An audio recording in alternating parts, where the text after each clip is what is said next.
Bonsoir à toutes et à tous. Merci pour votre fidélité et bienvenue dans votre émission Faites de la télé. Vous le savez, c'est toujours un bonheur de vous retrouver dans ce programme.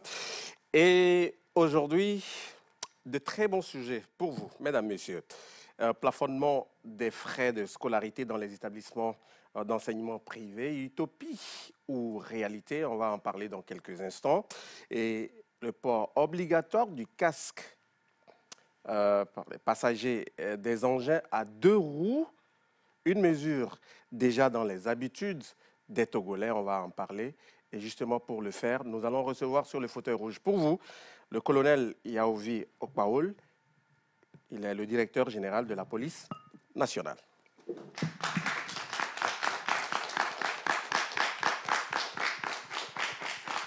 Bonsoir, mon colonel. Merci. Vous allez bien? Je vais très bien. Merci beaucoup. Merci d'avoir accepté notre invitation. Merci. Merci de vous installer. En fait, la télé 3.0 commence maintenant.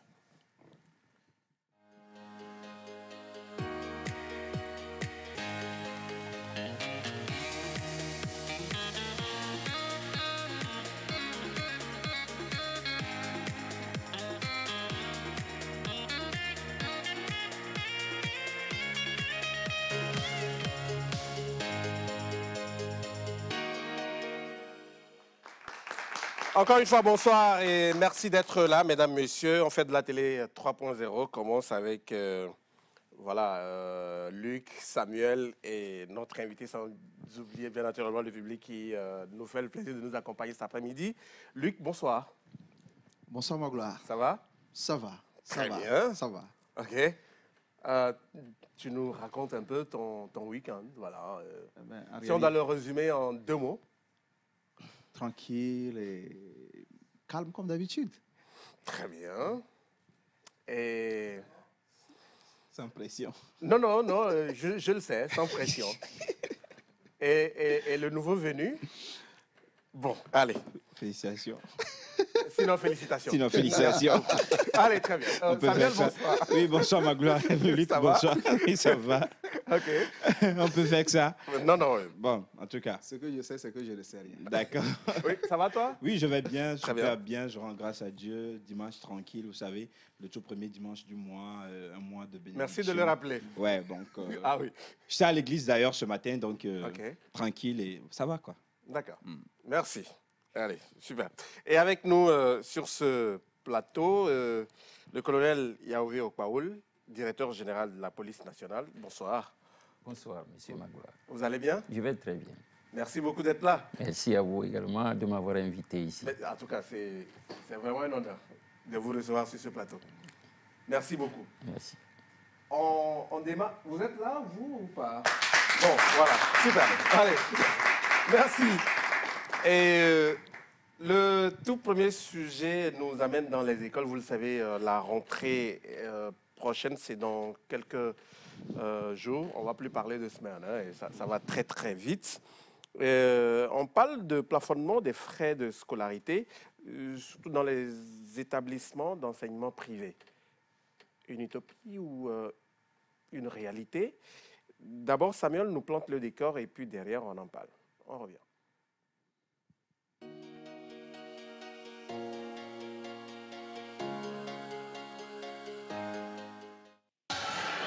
À l'orée de la rentrée scolaire au Togo, le ministre en charge des enseignements primaires et secondaires a pris des mesures conséquentes en vue de mieux planifier et réguler l'année scolaire 2023-2024. Le ministre, professeur Doji Komla Kokoroko, a échangé avec les responsables des écoles privées la semaine dernière à cet effet. À cette rencontre, le ministre a appelé les responsables des écoles privées du pays à harmoniser et plafonner les frais scolaires.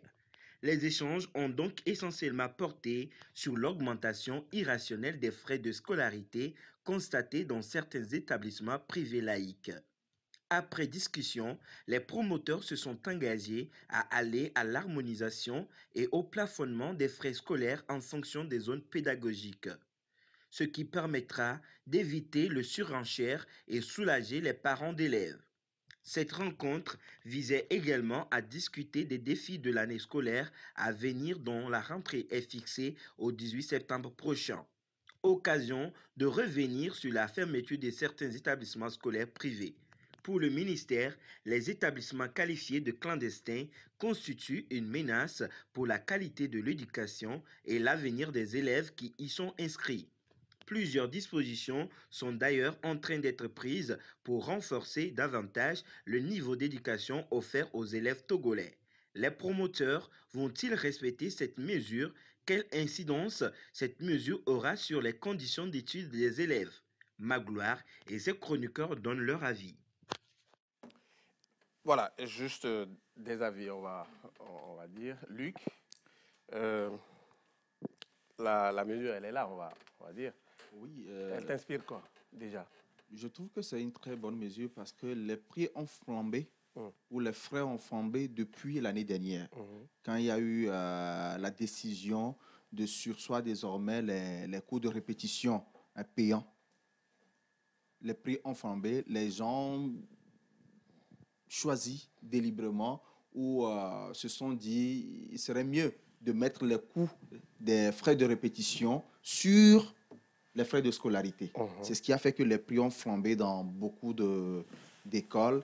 Et sans oublier qu'on se dit la vie est chère de jour en jour, donc naturellement, il faut élever les coûts des frais de scolarité afin de mieux payer les enseignants. Sauf que les salaires des enseignants, ça ne suit pas forcément derrière.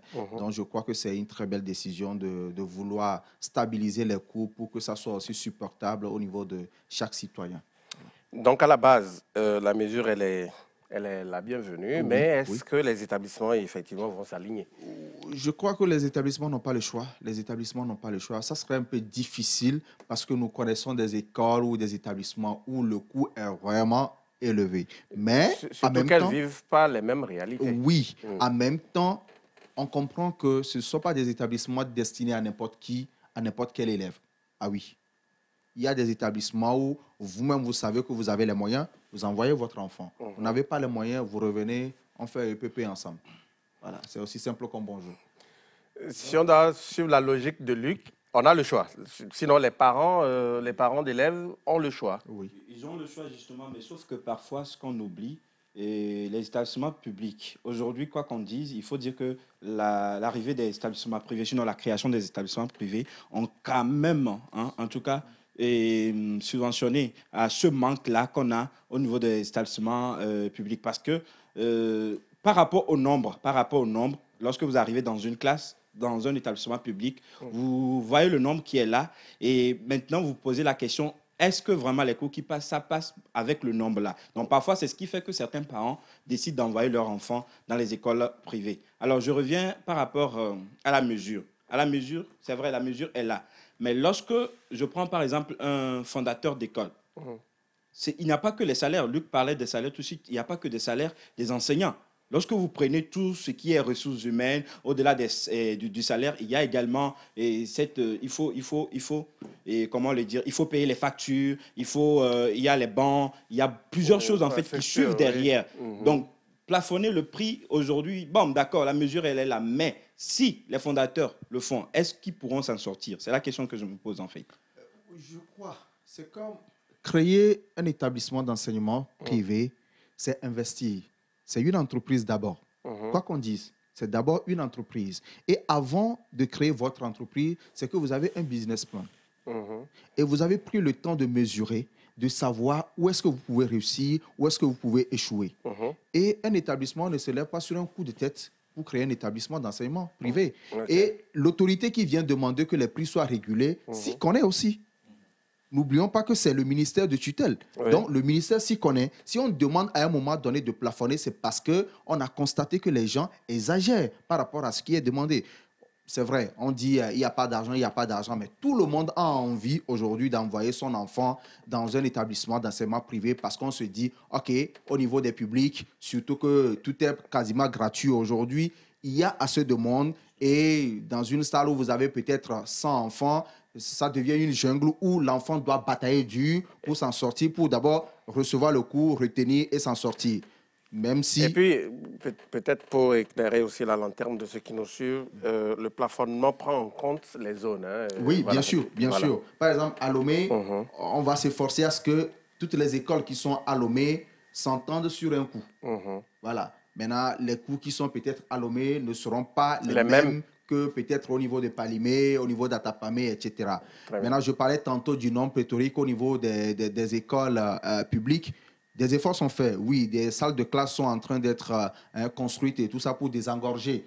Surtout qu'il y a eu des fermetures des écoles clandestines et tout. Beaucoup d'efforts sont faits par le gouvernement pour pallier tout cela, tous ces manquements. Mais je trouve qu'il faut à un moment donné que les écoles privées soient réglementées et Dieu merci, les démarches ont déjà commencé. Oui, mais mon inquiétude, elle demeure. Est-ce que les fondateurs d'écoles ou ces écoles vont véritablement s'aligner? Tu m'as dit oui, mais par quel mécanisme ou quels sont les moyens dont le ministère ou l'État dispose pour faire plier ces fondateurs? Vous allez voir, l'école, comme on l'a connue il y a peut-être 10 ans, n'est plus la même chose au Togo. Sur ces dernières années, depuis 3 ou 4 ans, vous allez voir qu'il y a des réformes qui sont faites. Il y a vraiment des actions qui sont engagées pour améliorer le secteur, améliorer les conditions d'apprentissage des élèves et les conditions de travail des enseignants. Et dans ce sens, on comprend qu'on ne badine plus avec l'éducation au Togo. Et les premiers responsables de ce secteur font de leur possible pour que tout marche comme sur des roulettes. Et j'estime ou je pense que si aujourd'hui le ministre est arrivé à réunir les fondateurs et prendre cette mesure, c'est parce qu'il a les moyens de sa politique qui en est arrivé là. Oui. Désolé Luc, une petite question rapidement. Et je ne suis pas en train de voir, par exemple, je vais me taire de citer le nom, un établissement qui aujourd'hui, bon, le fondateur décide de ne pas suivre la mesure. Il est dans son coin. Quel est le mécanisme? C'est de ça qu'on parle. Lorsque tu me dis par exemple, ce que vous oubliez, force à l'État, force à la loi. Maintenant, force à l'État, force à la loi. Je ne refuse pas ce que je suis en train de demander. C'est le département ministériel qui régule le secteur, qui donne un ordre. C'est comme toi à la maison, tu donnes un ordre à ton enfant et ton enfant refuse de s'exécuter et quelqu'un vient te demander, tu fais comment? Il fallait qu'on nous fasse part aussi, à côté de la mesure, qu'on nous fasse part aussi des sanctions. Le DG, parce qu'il ne faut pas prendre des décisions. Heureusement que nous avons le DG là. Quand il était question de demander au second passager de porter des casques obligatoirement, on est passé par la phase sensibilisation. On va en arriver.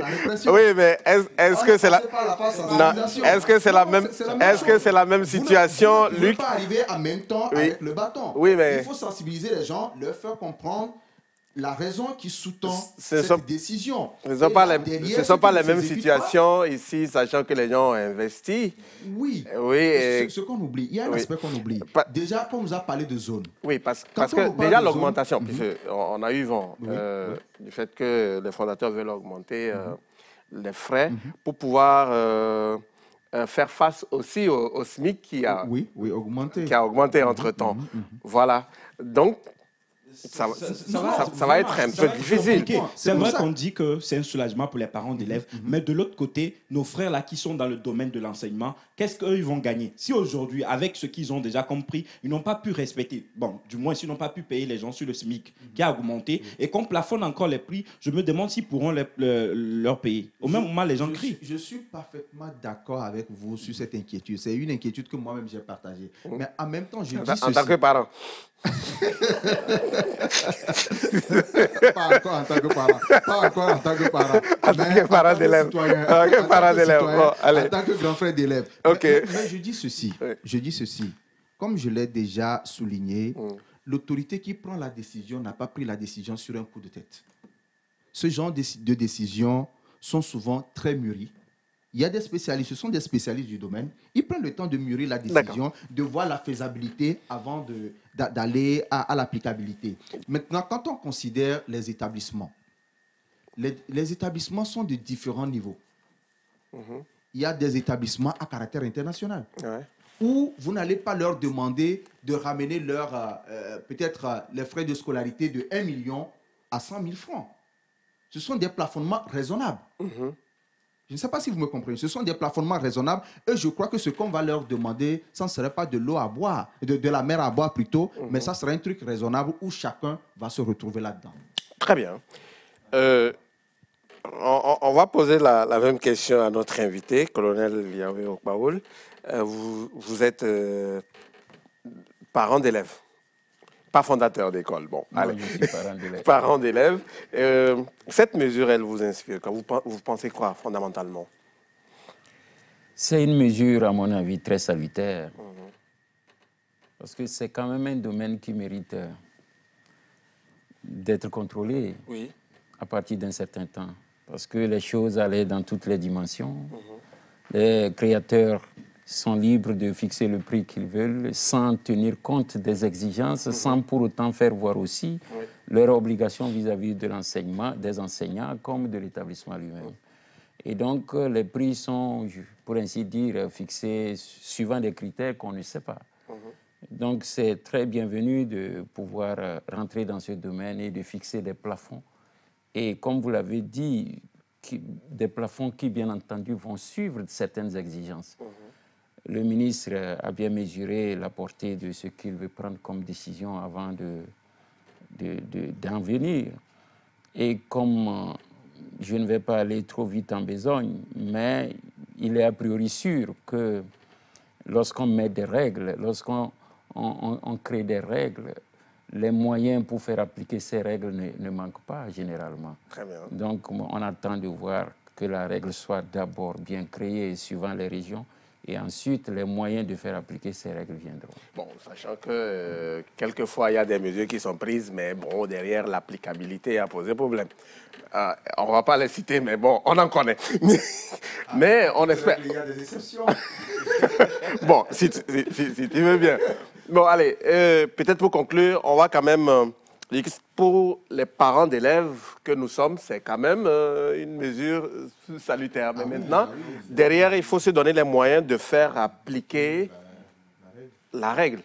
Moi, je me dis, c'est possible de faire appliquer ces règles quand nous connaissons la rigueur de celui-là même qui est le premier responsable de ce département ministériel. Il a fait fermer des écoles, ce qui n'est plus arrivé il y a des années. Mais s'il a pu faire fermer des écoles aussi facilement, que ce soit des écoles publiques comme privées, parce que ces écoles ne respectaient pas les normes, je crois qu'il est en mesure de faire respecter cette règle-là. Et, et celui-là dont tu parles, bon, quelquefois ces décisions font grincer des dents, mais bon. Oui, mais avec le temps, on se rend compte que ce sont des décisions qui arrangent la majorité. Parce qu'aujourd'hui, c'est une question de majorité. Aucune décision, en tout cas, la majorité des décisions qu'on prend ne fait pas l'unanimité à 100%. Forcément, 95 ou 99%, des personnes vont se réjouir, mais derrière, il y a peut-être 1% ou 2% qui jouissaient de l'ancien système qui va dire non. Mais avec le temps, quand ça arrange la majorité, okay, tout le monde suit la cadence. Comme quoi, on ne fait pas d'omelette sans casser les œufs. Justement, Oui. un ouf de soulagement de toute façon. Et il faut dire en tout cas qu'il y aura certains qui vont respecter et d'autres non. Et ce qui va suivre après... Ils en subiront les conséquences. Voilà, c'est ce que je dis.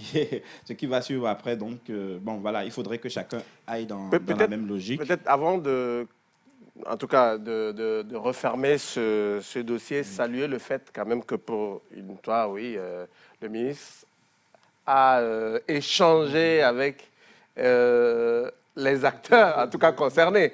Voilà, parce qu'il n'y a pas très longtemps, nous parlions d'un autre sujet où voilà, des décisions ont été prises sans même concerter les concernés. Sans que ce soit d'une manière inclusive. Voilà. Et cette fois-ci, ça a été d'une manière inclusive. En tout cas, c'est tout ce qu'on demande, que la gouvernance soit une gouvernance concertée, que la population, les administrés qui sont les premiers concernés soient tout le temps consultés pour que ce soit des décisions qui soient acceptées par tous. Allez, très bien. Merci beaucoup. On va juste observer une petite transition et on revient sur le plateau avec notre invité pour parler sécurité routière. Vous restez avec nous, mesdames, messieurs. On revient dans quelques instants.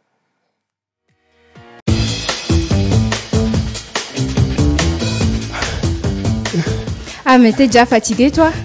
Tu as de la force, toi. Qu'est-ce que tu crois? C'est dans le sang. Bon, je vais prendre une douche. sang, wesh. Avant, pendant et après le sport, buvez Voltic. Ne dites plus haut, dites Voltic.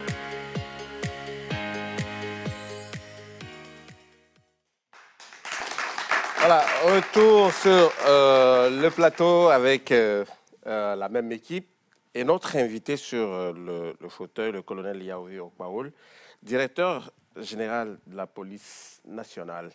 Depuis quelques semaines, une mesure a été prise, le port obligatoire du casque par les usagers des engins à deux roues, le conducteur et le passager. Une mesure déjà dans les habitudes des Togolais.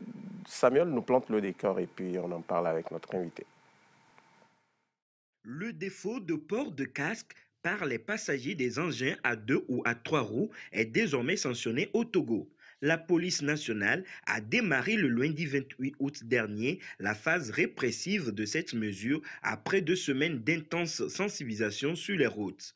À Lomé, comme à l'intérieur du pays, des agents des forces de l'ordre ont été déployés partout pour des contrôles systématiques liés au défaut du port du casque et d'autres infractions relatives au code de la route. Selon le directeur général de la police, le colonel Yaovi Okpaoul, tous les contrevenants seront débarqués et leurs engins saisis. Les engins attendront sur place jusqu'en fin d'après-midi avant qu'ils ne soient récupérés. Ceux qui ne viendront pas retrouveront leur engin en fourrière. Quant aux passagers, ils mettront 1 à 2 heures à attendre pour être sensibilisés par groupe avant d'être autorisés à partir. Pour rappel, la mesure d'obligation du port du casque par le passager avait été annoncée depuis janvier 2022 par le gouvernement dans le but de réduire drastiquement le nombre de décès et de dommages physiques causés lors des accidents impliquant les engins visés. Si la mesure est salutaire, elle est encore incomprise par certains citoyens. Voilà, le décor étant planté, colonel Okpaoul, je rappelle, directeur général de la police nationale. Cette opération casque obligatoire est rentrée dans sa phase d'exécution cette semaine sur toute l'étendue du territoire. Qu'est-ce qu'on peut retenir de ces quelques jours voilà. Merci encore une fois pour cette émission qui nous donne l'occasion de faire le point et d'expliquer les raisons qui nous ont amenés à prendre cette décision. D'ailleurs, la décision n'est pas prise par la Direction générale de la police nationale. Elle est prise au niveau du ministère de la Sécurité et de la Protection civile. Très bien. En fait, le constat depuis des années est là. C'est que l'année 2022, nous avons enregistré en tout 683 décès au cours des 12 mois. Et sur les 683, on peut compter environ 450 morts sur les engins à deux roues. L'année 2023, le premier semestre, nous avons enregistré, malgré les efforts consentis au sein du gouvernement, le travail acharné que le ministre a toujours donné à ces différents services pour venir à bout de ce fléau. Nous étions à 282 au total pour les 6 premiers mois. Et sur les 282, il y a 195 qui sont morts sur les engins à deux roues. Et quand on regarde, c'est pratiquement 70%. Donc, si nous travaillons minutieusement sur les engins à deux roues, on peut arriver à réduire tout de suite, de même au moins du tiers, l'ensemble des morts par accident de la circulation routière. C'est ce qui nous a amenés. Et le constat encore, je suis bien placé pour le dire, c'est parce que c'est nous qui allons toujours faire les constats. Voilà. Et dans les constats, c'est que malheureusement, les morts, c'est souvent par les traumatismes de la tête. Même si les gens sont à deux, parfois malheureusement à trois, lorsqu'ils vont au contact, même si le choc n'est pas fort et qu'il tombe sur le goudron avec la tête directement, c'est difficile parfois de se relever. Et puis c'est mort qui s'ensuit. Alors ça paraît une mesure assez simple de prendre pour préserver ceux-là qui malheureusement meurent à défaut de casque. C'est pour cela que nous avons joint à cette opération qui a commencé par l'opération Feu Tricolore. Nous avons joint 2 semaines après l'opération port de casque obligatoire. Et aujourd'hui, nous sommes à 3 semaines. Nous sommes dans la 3e semaine de port obligatoire. Et je peux vous dire que depuis que l'opération Feu Tricolore a commencé le 31 juillet, jusqu'à ce jour, pratiquement le 31 août, nous avons enregistré en tout 32 morts sur toute l'étendue du territoire. Et les 32 morts, je peux vous dire que les 32 morts pour un mois, c'est le chiffre le plus bas depuis 2 ans au moins. Vous estimez? OK. Depuis 2 ans au moins. J'ai le tableau ici. Très bien. J'ai le tableau qu'on pourrait prendre tous à témoin. Oui. Allons avec le tableau, justement. On revient. Allez-y. Donc, le tableau nous dit, bon, je vais pas commencer tous les mois de 2022. Voilà. Ne serait-ce que les mois de 2023. Janvier, nous étions à 48. Février, 45. Tout ça, ce sont les morts sur nos routes. Mars, 44. Avril, 49. Mai, 52. Juin, 44. Juillet, 42. Août, 32. Donc, le mois d'août, nous sommes à 32. Voilà. Et quand on regarde les 6 premiers mois, nous étions à une moyenne de 47 par mois, si on veut faire la moyenne. Nous étions à une moyenne de 47 par mois, mais le mois d'août nous a donné 32, c'est-à-dire qu'on a économisé, on a pu préserver 15 vies humaines. Ah oui, c'est vrai, ça fait rire, mais c'est... Oui, c'est... 15 vies humaines, c'est important.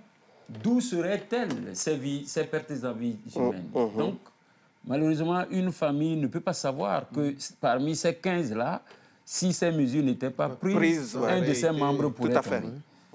On ne sait jamais par avance d'où viendraient ces victimes. On est toujours surpris au milieu de la journée ou en fin de journée qu'on vous apprend qu'un de vos membres est mort par accident. Donc, c'est ça, un bilan, si on peut le dire. Très bien. Donc, globalement, le bilan est très positif. Maintenant, il reste une chose, c'est de rester dans la constance de l'application de ces mesures. Tout à fait. Et que tout le monde comprenne, parce que les erreurs des uns, malheureusement, entraînent la mort des autres. Et donc, il faut que tout le monde comprenne et qu'on arrive à garder une certaine constance dans l'application pour qu'on voit cette baisse de chiffres dans une certaine durée. Et là, ça nous garantit un peu l'objet de notre travail. Très bien.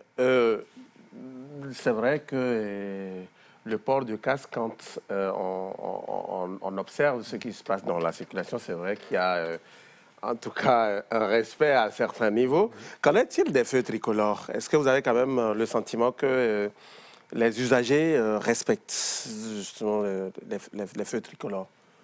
Laissez-moi saluer un peu l'adhésion toute spontanée, je pourrais dire, de la population par rapport à ces mesures que nous avons prises. Aujourd'hui, le constat est là. Ce n'est même pas nous qui le disons. La plupart des personnes disent non, vos mesures sont respectées. Donc, c'est vrai qu'aller à 100%, c'est toujours dire. On a toujours quelqu'un qui va trouver ses raisons pour vouloir brûler le feu. Mais là n'est pas le problème. Mais le tout est de pouvoir amener les gens à s'habituer progressivement. C'est pour ça qu'il est prévu d'autres mesures après pour pouvoir faire mieux. Et sinon, dans l'ensemble, le feu rouge, lui, a un autre intérêt aussi particulier. Si nous parlons des engins à 2 roues, il y a un aspect aussi de la circulation routière qu'on n'a pas encore parlé. C'est celui des piétons. On peut imaginer que dans le premier semestre aussi, nous avons perdu 45 piétons sur nos voies. Donc, durant les 6 mois. Oui. Et les piétons, il faut leur garantir la traversée de la route. Des fois, ils ne sont que sur les trottoirs, mais ils en meurent parce qu'ils y sont.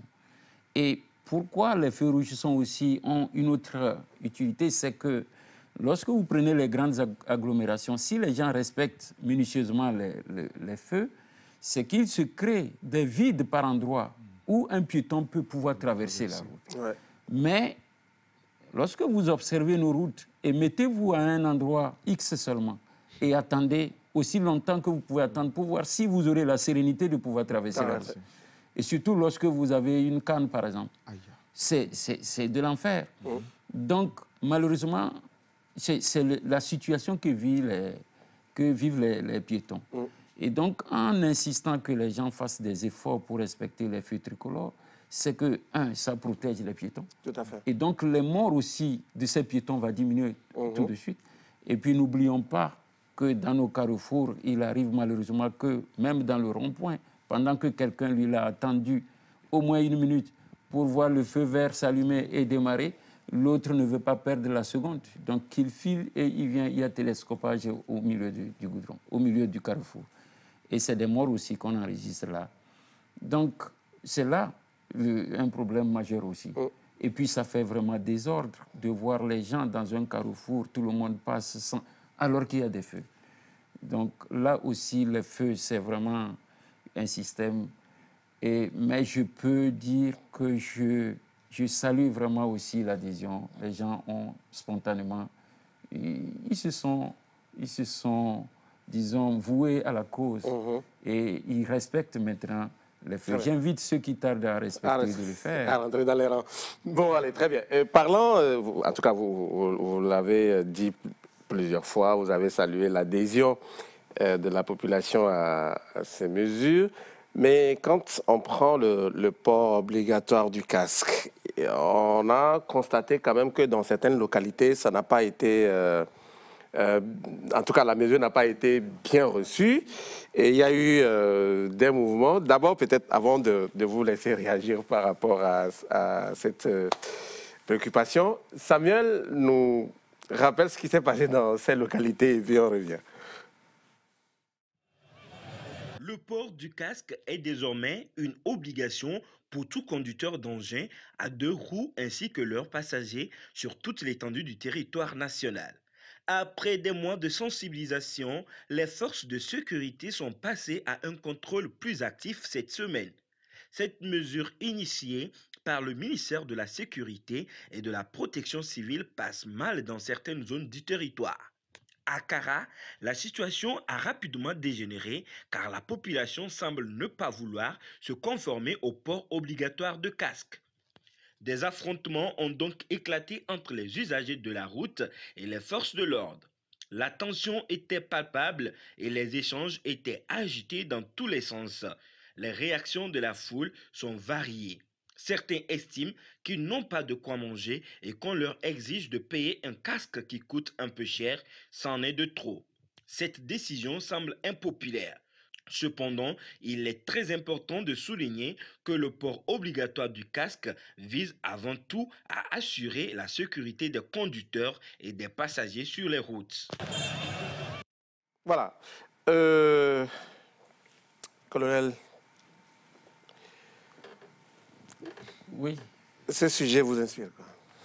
Non, si nous avons géré cette situation... Ça a été géré, voilà. Ça a été géré, et puis j'invite mes frères et sœurs de Kara à se mettre... Il n'y a pas que Kara, il y en a eu aussi... non, il y en a eu à Sokodé, un voilà. peu à Sokodé, et même à Dapan aussi un peu. Voilà. Mais j'invite mes frères et sœurs de ces milieux-là à s'aligner, à accepter la mesure. Est-ce que les raisons évoquées, est-ce que vous arrivez quand même à comprendre pourquoi la mesure ne passe pas dans ces localités? C'est des habitudes et vous savez, ce n'est pas facile de changer les habitudes. Et puis, c'est aussi un travail que nous devons faire, leur expliquer que c'est pour leur cause, c'est pour une cause commune, c'est pour un bien commun. C'est notre travail aussi. Et puis, nous avons déjà pris nous sommes en train de travailler pour voir comment nous allons pouvoir faire passer l'idée aussi là-bas. Sinon, ils vont accepter. Ils vont accepter. Le manque de moyens évoqué pour ne pas sortir. Oui. S'acheter un casque. Luc? Encore? Moi, je me dis, je ne vais pas me substituer au DG, mais en tant que citoyen ou en tant que journaliste, je me dis, c'est un peu... Gauche? Je ne veux pas employer Oui, mais non. un mot fort, mais je me dis, c'est incongru. Parce que je me Ah, demande- il est fort aussi. Il est fort.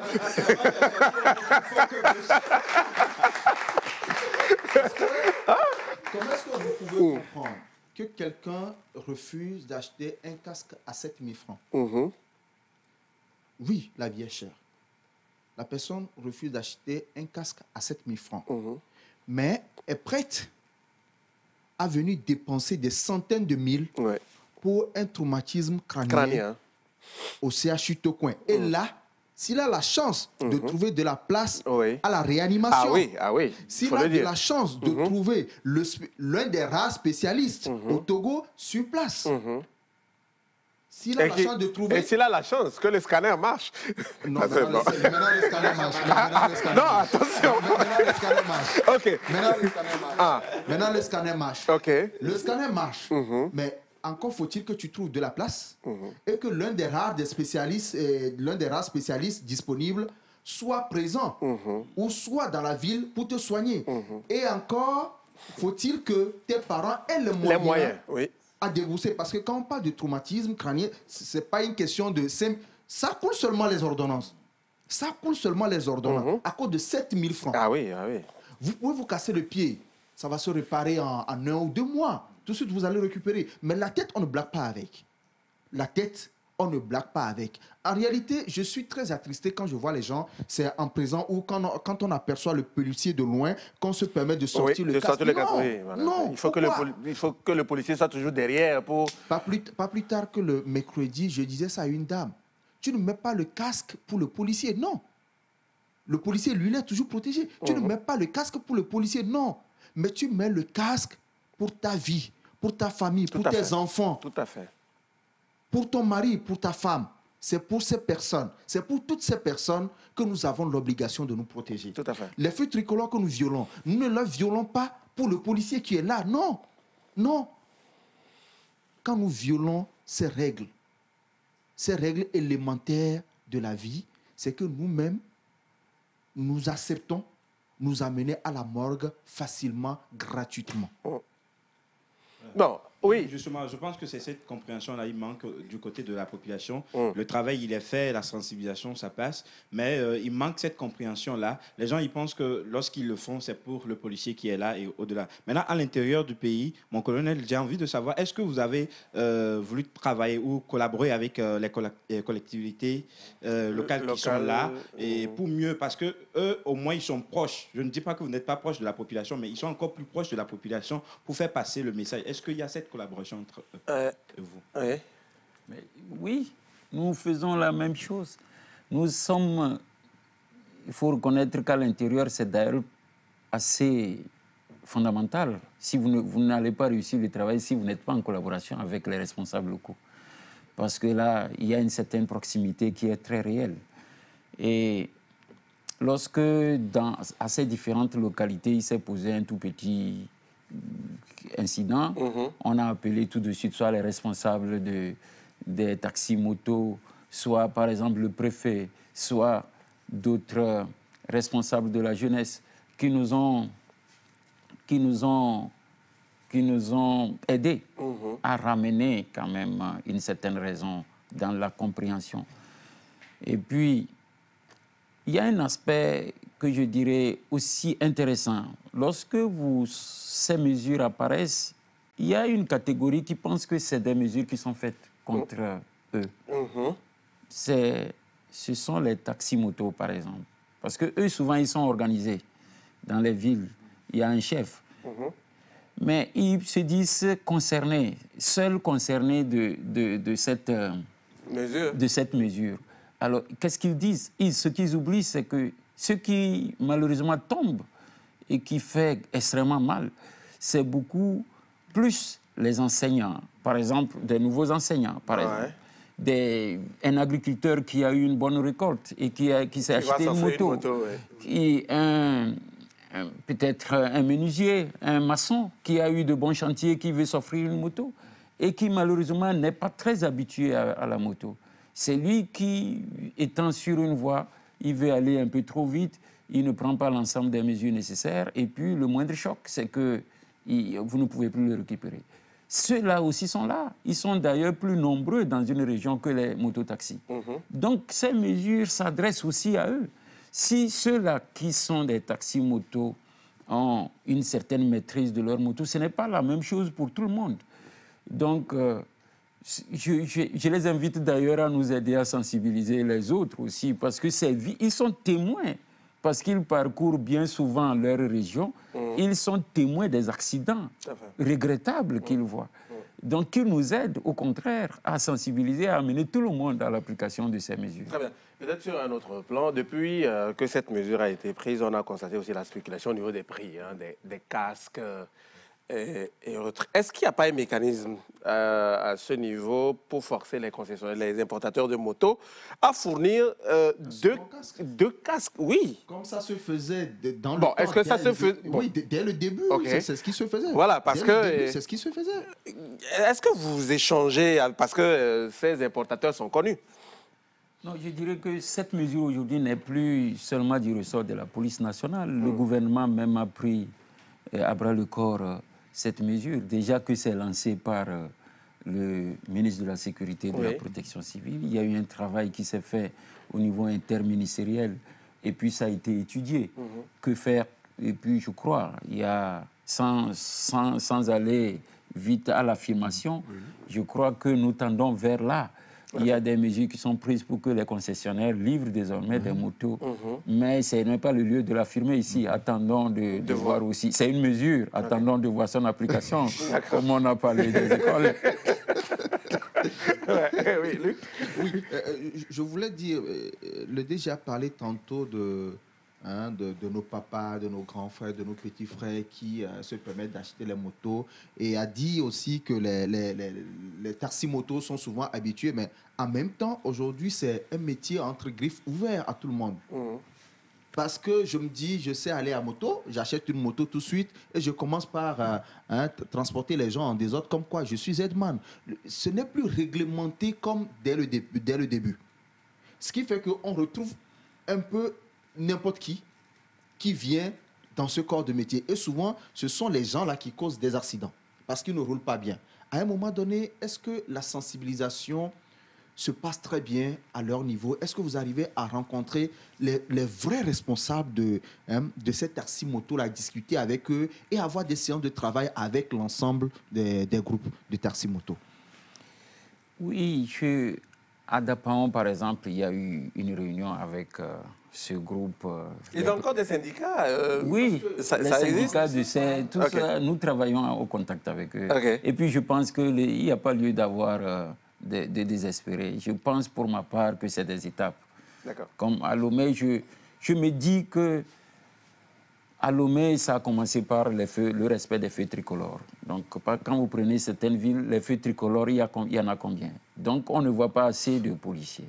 Donc, lorsqu'on a enchaîné avec le respect du port de casque obligatoire, ça a peut-être été un peu brusque et puis ça a causé ses effets. Nous sommes en train de travailler pour qu'ils nous comprennent aussi. Parce que notre obligation en dernier ressort, c'est leur vie à nous. Nous avons l'obligation de protéger les personnes.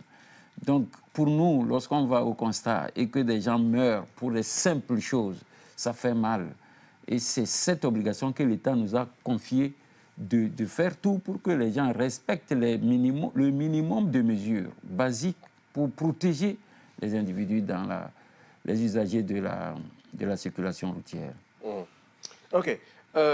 Parlons toujours de non-port de casque et peut-être de non-observation des feux tricolores. Surtout quand on prend l'aspect casque, eh bien, dans le sujet, Samuel a parlé de sensibilisation, c'est-à-dire on vous garde pendant quelques heures, on vous sensibilise, on réquisitionne votre moto pour quelques heures, après on vous la restitue. Est-ce qu'il y a des amendes qui sont prévues ou c'est juste pour l'instant des mesures de sensibilisation et voilà, on passe?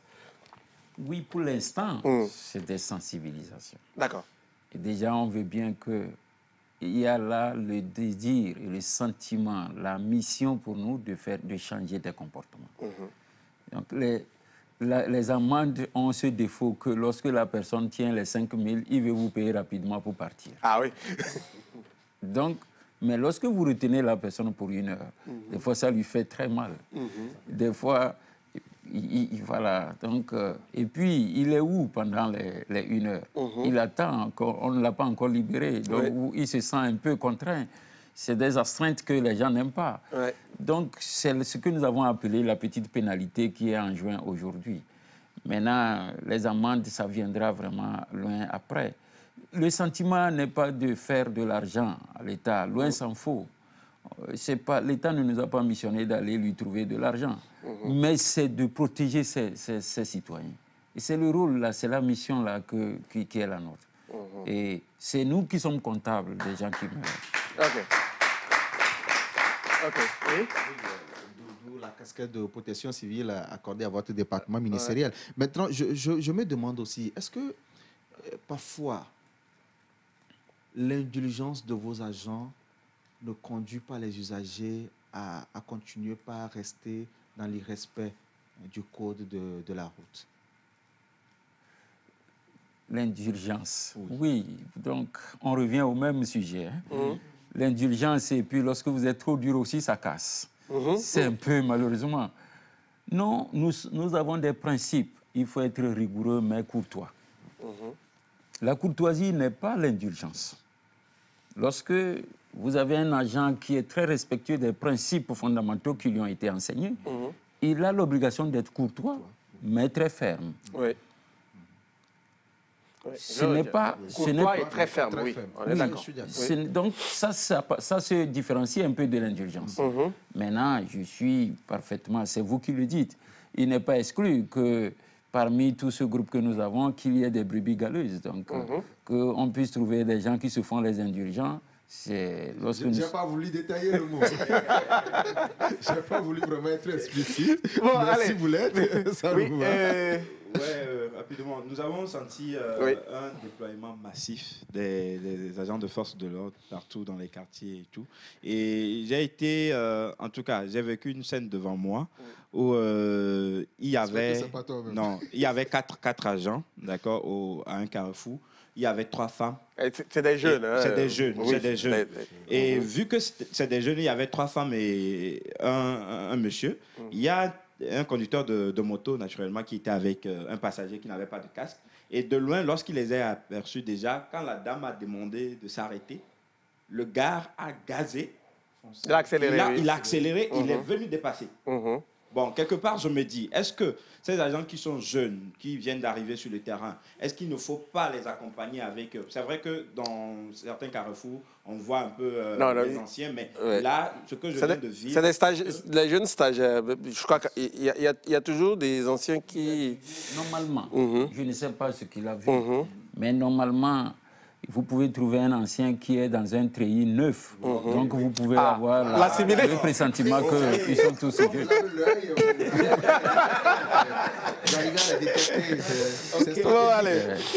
Allez, très bien. Bon, avant de poursuivre, permettez que je montre 2 casques. Je présente 2 casques au DG de la police nationale. Il nous dira si c'est conventionnel, si on peut les utiliser. D'abord, le premier casque. Nim, s'il te plaît.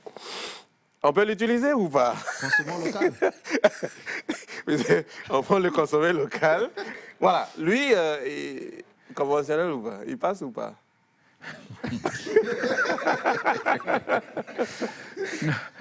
Vraiment, je ne sais que répondre. Hein.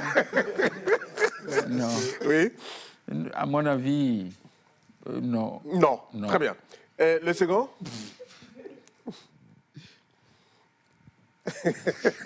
Un non bien confirmé.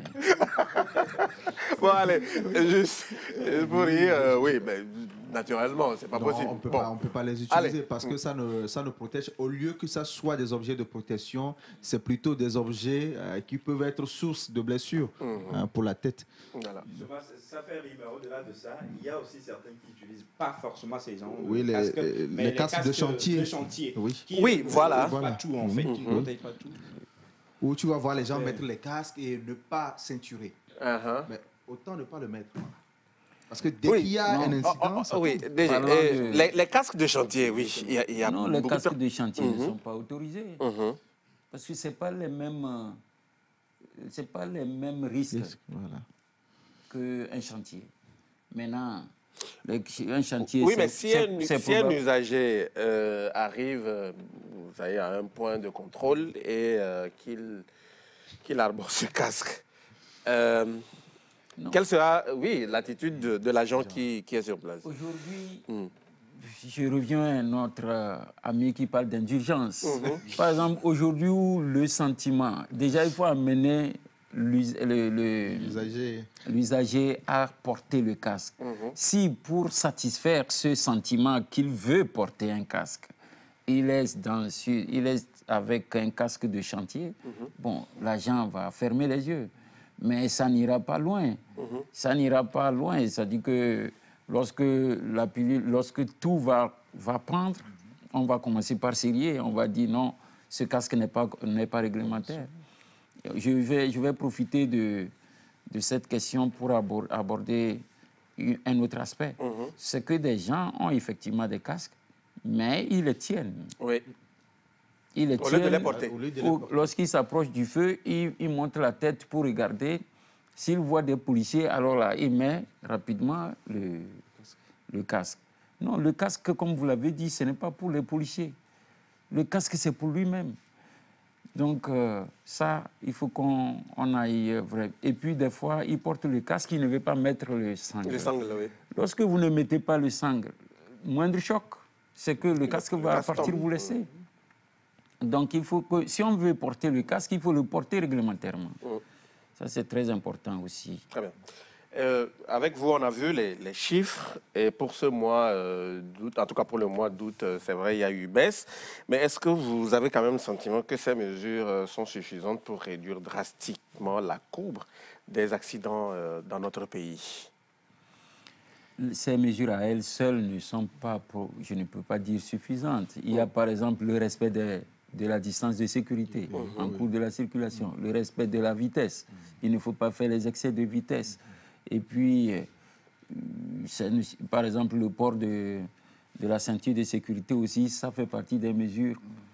Donc, quand je prends les deux aspects, pourquoi nous nous sommes focalisés sur les deux aspects? C'est lorsque vous rentrez dans une ville tout de suite et que vous voyez qu'à tous les feux, personne ne respecte les feux, ça fait désordre vraiment. Oui. Le civisme commence par là, à peu près, après tout. Si aucune règle n'est respectée par les citoyens, ça fait vraiment désordre. Donc, le feu, c'est un aspect très important. D'abord, ça régularise et puis ça permet à chacun d'avoir un droit égal de passage au niveau des carrefours. Et après, lorsque je prends par exemple le port des casques et le feu, j'ai déjà dit aussi, l'autre avantage, c'est que ça protège les piétons qui peuvent soit au niveau des feux rouges traverser la route ou à des endroits donnés, trouver des vides pour pouvoir traverser la route. Maintenant, lorsque je prends le port de casque,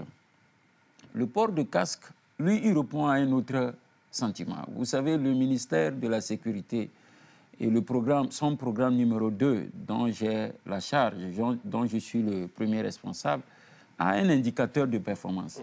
C'est celui du taux des accidents mortels. Et cet indicateur de performance se mesure de cette manière. C'est, à la fin du compte, on regarde dans l'ensemble des accidents que vous avez eus, combien d'accidents mortels il y en a parmi ceux-là. Cela veut dire quoi? Ça veut dire que la société admet que des accidents, il peut y avoir. Oui. Par erreur de quelqu'un, par un engin qui est défaillant. Des accidents sont très vite arrivés. Cependant, mais que les accidents mortels soient aussi nombreux, c'est que, quelque part, il y a une institution qui a manqué à son devoir. Celui de veiller aux mesures de sécurité imposées en matière de la circulation routière. Donc, l'État nous impose d'aller surveiller si les usagers de la route respectent les mesures de sécurité. Donc, c'est un indicateur de performance qui est le nôtre. Et en fin d'année, nous sommes évalués par rapport à cela. Donc, voici, je dirais, à peu près, si ces mesures que nous avons prises ne peuvent pas réduire drastiquement le nombre des accidents, ils peuvent au moins réduire le nombre des accidents mortels. Ok, très bien. Oui. On Très a bien. envie d'évoquer le cas des rétroviseurs. Oui. Oui. Apparemment, on arrête aussi pour les rétroviseurs. Oui, bon, si c'est, on arrête évidemment pour les rétroviseurs, parce que sans rétroviseur, je ne sais pas, vous ne pouvez pas rouler sans avoir la possibilité de voir derrière. Oui. Parce que quand on roule, il arrive des moments où on veut changer de direction. Quand on veut changer de Il direction... y en a qui ont les deux rétroviseurs, mais qui ne regardent jamais dans les Voilà. rétroviseurs. Oui. Bon, des gens se sont fait écraser comme ça au feu tricolore par manque de rétroviseurs. Oui, par manque. Oui, par manque de rétroviseurs. Donc Parce ça que aussi... les titans, entre-temps, ont perdu leurs freins et ne sachant pas qu'il y a peut-être un titan qui a perdu ses freins, qui est en train d'arriver, tout de suite, Voilà. ils se sont fait ramasser. Voilà.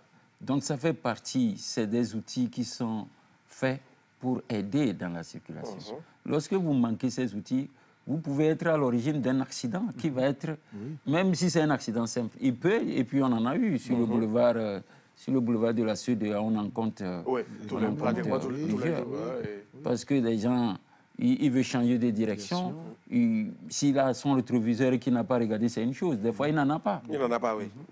Donc, il change de direction alors que quelqu'un vient à vive allure derrière. Ok. Oui. Justement, au début, vous avez parlé d'un aspect selon lequel, très souvent, les accidents, c'est vrai que parfois, lorsqu'on prend les week-ends, généralement, il y a des accidents causés par l'excès de vitesse suite À la consommation, de l'alcool. Je le dis clairement, oui. Voilà, si on revient un peu en arrière par rapport à cette mesure-là qui était prise pour essayer de contrôler le taux d'alcool. L'alcotest est toujours d'actualité ou pas? L'alcotest est bien toujours d'actualité. D'accord. Ok. Quelqu'un peut en témoigner? Bon, donc il faut consommer moins. Allez, Samuel, on va... L'alcotest est toujours Sauf que la personne ne s'est pas fait prise d'actualité. parce que... Oui. Sauf que la personne ne s'est pas fait prise parce qu'elle respecte les normes, c'est tout. Ah oui. Bon, allez. Les brebis galeuses, il y en a dans... les corps de métier. Dans tous les corps de métier, dans tous les domaines. Et généralement, à votre niveau, quel sort est réservé aux agents de sécurité, en tout cas qui continuent pas percevoir les dessous des tables? On va dire ça comme ça. Hein. Et puis entre nous, on comprend. Hein? Bon, pas être indulgent, ok. Est-ce qu'il y a des mesures disciplinaires à ce niveau? Oui, dans notre corps de métier, comme vous l'avez dit, nous sanctionnons sévèrement aussi ces cas. Okay. L'impunité, ce n'est pas chez nous, au contraire. Et chez nous, nous avons des sanctions assez graves, disciplinaires ou qui peuvent amener même jusqu'aux sanctions pénales. Donc, lorsqu'on fait les bilans semestriels, on lit aussi l'ensemble des agents qui ont été punis par des comportements indélicats. Et donc, c'est très fréquent, ce n'est plus un secret. On le rend ouvert, on le rend public à certaines occasions. Et puis, nous avons aussi mis à disposition du public le numéro 1014. C'est un numéro vert. 10-14. 10-14, où lorsque vous avez été racketté, vous avez été victime d'une corruption d'un agent, ou tout autre comportement est tout à fait indélicat. C'est dans l'anonymat? Parce que faudrait pas que quelqu'un dénonce et que derrière, bon, voilà, on le retrouve et puis une fois qu'on lui rende le coup. Non, ça respecte votre sentiment. Si vous dites non, vous voulez respecter l'anonymat, il faudrait nous permettre aussi que dans nos investigations, on trouve la preuve de ce que vous dites. Voilà. Maintenant, si vous acceptez de le faire à découvert parce que vous avez la garantie, nous avons les moyens de vous protéger aussi. Très bien. Parce que ça, c'est clair. On ne laissera pas un de nos éléments parce qu'une tierce personne l'a dénoncé, que cette tierce personne soit en danger à cause de notre élément. Non, on ne le fait pas. On prend aussi ces mesures pour garantir ceux qui dénoncent. Ah, très bien. Voilà. Donc, vous le savez, le 10-14, mais soyez sûr de l'infraction. De l'infraction, oui, avant. De l'abus.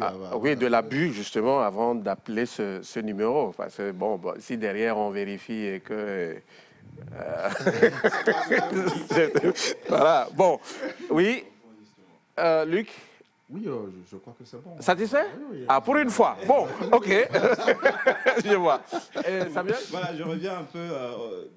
Vous avez parlé peut-être des producteurs de motos là qui, si peut-être ils peuvent en tout cas produire des casques et tout, pour des raisons de. Les concessionnaires de. Ouais, les concessionnaires. Oui. Voilà.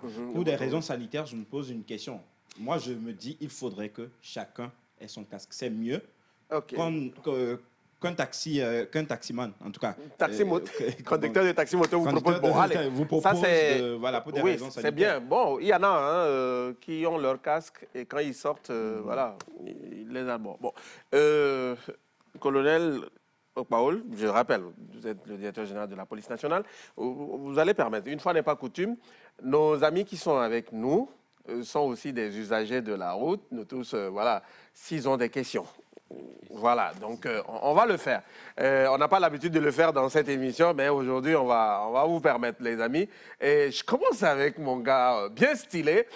Et Luc, le mouvement, c'est... La SAP. Bon, allez, bien. On va lui permettre déjà de se présenter. Et puis, s'il a une question, il la pose. Bonsoir. Bonsoir. Alors, je suis Assad, Mister Assad sur les réseaux. Et je dirais que je n'ai pas principalement des questions.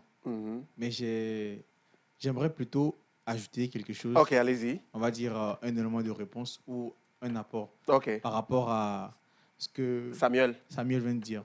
Par rapport au casque. Moi, je pense que on prend un exemple très simple. Quelqu'un qui sort là tout de suite, il n'a pas de moto. Et il veut prendre une moto pour se rendre quelque part. Oui. Il fait comment? Voilà. Donc, il ne peut pas se promener avec un casque. Ou, imaginons, il a une voiture. Il a eu une panne et il doit directement emprunter une moto pour... moto. Voilà. Très bien. Donc je pense que ça sera conseillé que les taxis-motos aient toujours deux motos. Deux casques. C'est-à-dire deux casques plutôt. C'est-à-dire que tu sois un Z-man ou que tu sois un personnel avec ta propre moto. Il y a peut-être une solution, avoir un désinfectant et bon, voilà, pour le second casque, oui. Ça serait bien toujours que sur chaque moto qui passe, qu'il y ait deux casques. C'est bien. Oui, non, et en mais plus, je pense que ça se lave, certes.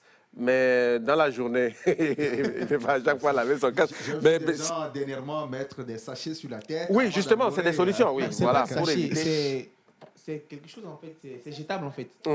Voilà, c'est un peu comme des trucs de bain. Comment vous appelez ça? Des charlottes. Ah oui, Charlotte. Bon, merci beaucoup. Voilà. Oui, oui, après vous... Et après, c'est bon. Voilà, c'est une solution. Très bien, merci pour la contribution. Oui, Carole, oui, voilà, une question? Oui. Bon, une question, non, mais c'est pour encourager. D'accord. C'est pour encourager nos dirigeants et nos encadreurs qui nous encouragent à porter les casques. Honnêtement, c'est très bien comme décision, comme initiative. Moi, j'ai applaudi réellement cette initiative parce que ça nous aide beaucoup. Et en tant qu'une citoyenne, je pense que c'est bien, ça me protège et je vote pour cela. Ah, d'accord. Votre vote est considéré. Le vote est pris en compte. Non, oui. Oui? Ok. Ouais, allez-y. Bonsoir, moi c'est Tawa. En fait, moi aussi, ce sera juste un apport par rapport à l'indulgence, en fait. Naturellement, par exemple, hier soir, il y a plu et mon casque était mouillé. Donc, en rentrant, j'ai dû le laisser quelque part mouillé sur à quel la point? moto. Bon. Et j'ai dû demander à un soldat tout gentiment que vous voyez la preuve, en fait, mon casque, elle est mouillé. Je ne fais pas exprès, donc excusez-moi, vous pouvez me laisser passer. J'ai dit non. J'ai dit, mais tenez le casque. Oui, mais c'est mieux de le porter mouillé que... Voilà, donc j'ai dû le porter mouillé. Voilà, c'est important. Imaginez un seul instant. Quand vous étiez en train de rentrer, justement, il a plu, vous glissez, vous tombez. Vous avez le casque en main, mouillé, oui. Mais vous glissez, vous tombez. Est-ce que votre tête va attendre que le casque sèche pour que le casque vienne le protéger? Oui, c'est... Non. Madame, la réaction des policiers est la bonne. Est la bonne. Parce que ça fait encore davantage mal que ayant votre casque, vous soyez victime d'un accident qui vous fasse regretter que le casque n'était pas sur votre tête. Donc, qu'il était tout simplement mouillé et qu'on ne pouvait pas le mettre. Mais mouillé, de toute façon, la pluie aussi mouillait votre tête. Ah oui, mais en même temps, ça soulève une autre inquiétude. Oui. La dernière fois, on me rapportait qu'une dame se plaignait comme quoi on nous demande de mettre les casques. Maintenant, nous, on fait comment de nos cheveux et on va mettre... Mais je me dis... Mais à ce niveau, il faut vraiment sévir. Oui, parce mais que je me dis, c'est pas tu vas avoir une tête pour porter... Pour tresser les cheveux. Quand peut-être tu te casses la tête et quand ton père ou la chair s'est carrément enlevée, on a dû faire une greffe et tout ça, est-ce que tu pourras encore avoir des cheveux pour te tresser? C'est la question que je me suis posée. Il faut avoir une tête et penser à se tresser. Très bien. Simple. Oui, peut-être une dernière intervention, oui. Rapidement, bon, moi j'aimerais faire un petit témoignage. Allez-y. Grâce aux mesures de port obligatoire de casque, hier devant ma boutique, il y avait on ne vous voit pas. Oui, permettez qu'on recadre. C'est bon, ok, allez-y. Voilà. Très bien. Je disais, il y avait deux dames qui avaient glissé hier à moto. Elles avaient leur casque. Heureusement. L'une d'elles, son casque était complètement cassé, mais elle était en forme. Donc, imaginons que la mesure n'était pas d'accord, genre à l'actualité. Donc, dans l'autre mesure, j'aimerais aussi exhorter nos autorités, spécialement le colonel, à collaborer avec une structure, une société, pour pouvoir faire des promotions ou bien organiser des jeux casques.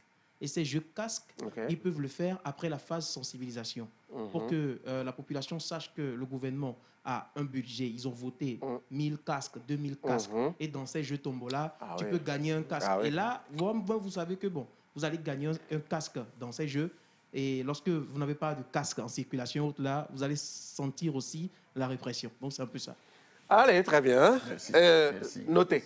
Vous dites? Oui, une question. OK, d'accord. Voilà, une question. Pourquoi pas? Allez-y. Je réponds au nom de mademoiselle Ouomé. Moi, ma question, c'est est-ce que ce n'est pas possible de subventionner les prix des casques? Parce que, bon, actuellement, comme il y a la mesure, on voit qu'automatiquement, les personnes qui vendent les casques, ils ont augmenté les prix, d'après mes informations. Donc, est-ce qu'il n'y aura pas, je ne sais pas, un mécanisme pour pouvoir diminuer les prix pour que les personnes qui se plaignent qu'à cause du coût de vie très cher, ils n'arrivent pas à payer les casques?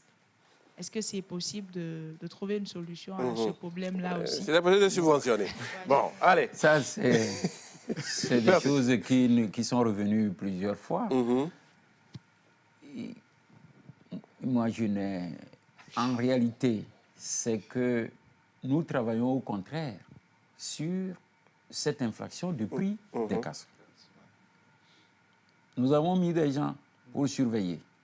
Et on envoie même des civils aussi, des gens en civil pour aller acheter et voir si les prix ont été majorés.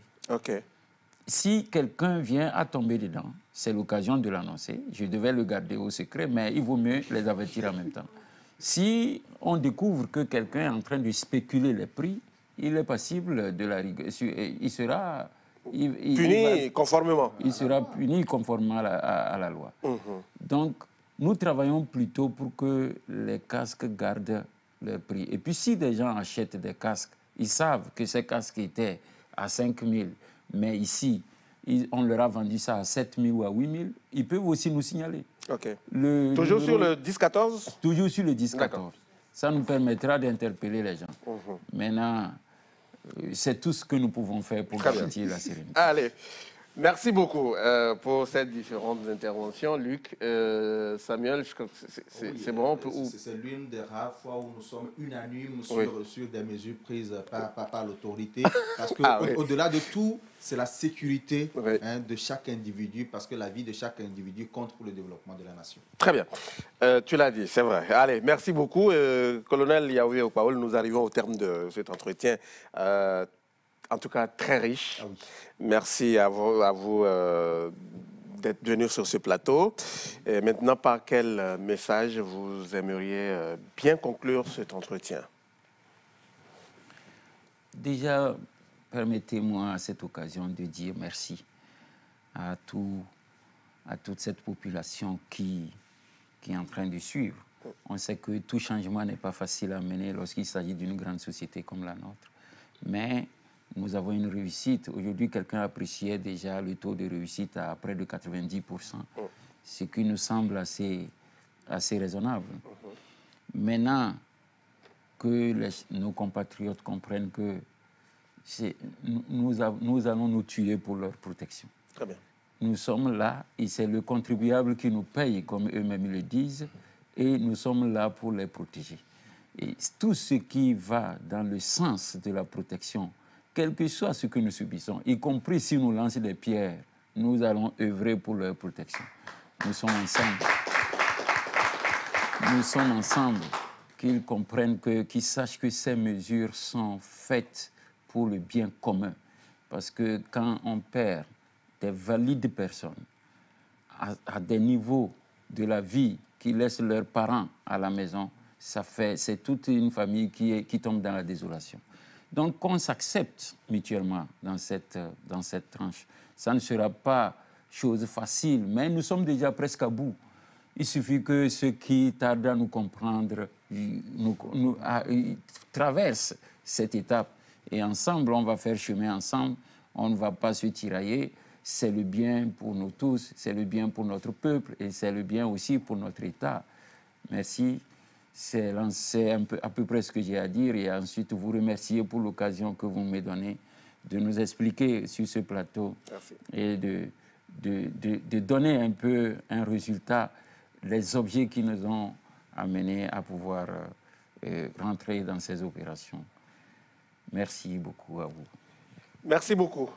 À vous, colonel Yaové Okpaoul, je rappelle, directeur général de la police nationale. Merci d'avoir accepté notre invitation. Ça a été vraiment un honneur pour nous de vous recevoir sur ce plateau. Merci aussi à vous, Samuel, Luc, et merci à nos très chers amis qui ont assisté à cette émission. Et merci à l'ensemble de l'équipe technique et à vous, chers téléspectateurs. Merci d'avoir suivi cette émission. Vous le savez, si vous avez raté quelques petits instants de ce numéro, vous vous rattrapez en rediffusion vendredi prochain à 14h10. Sinon, rendez-vous dimanche prochain à la même heure sur la télévision togolaise avec le même plaisir. Allez, merci à tous et bon dimanche. Merci.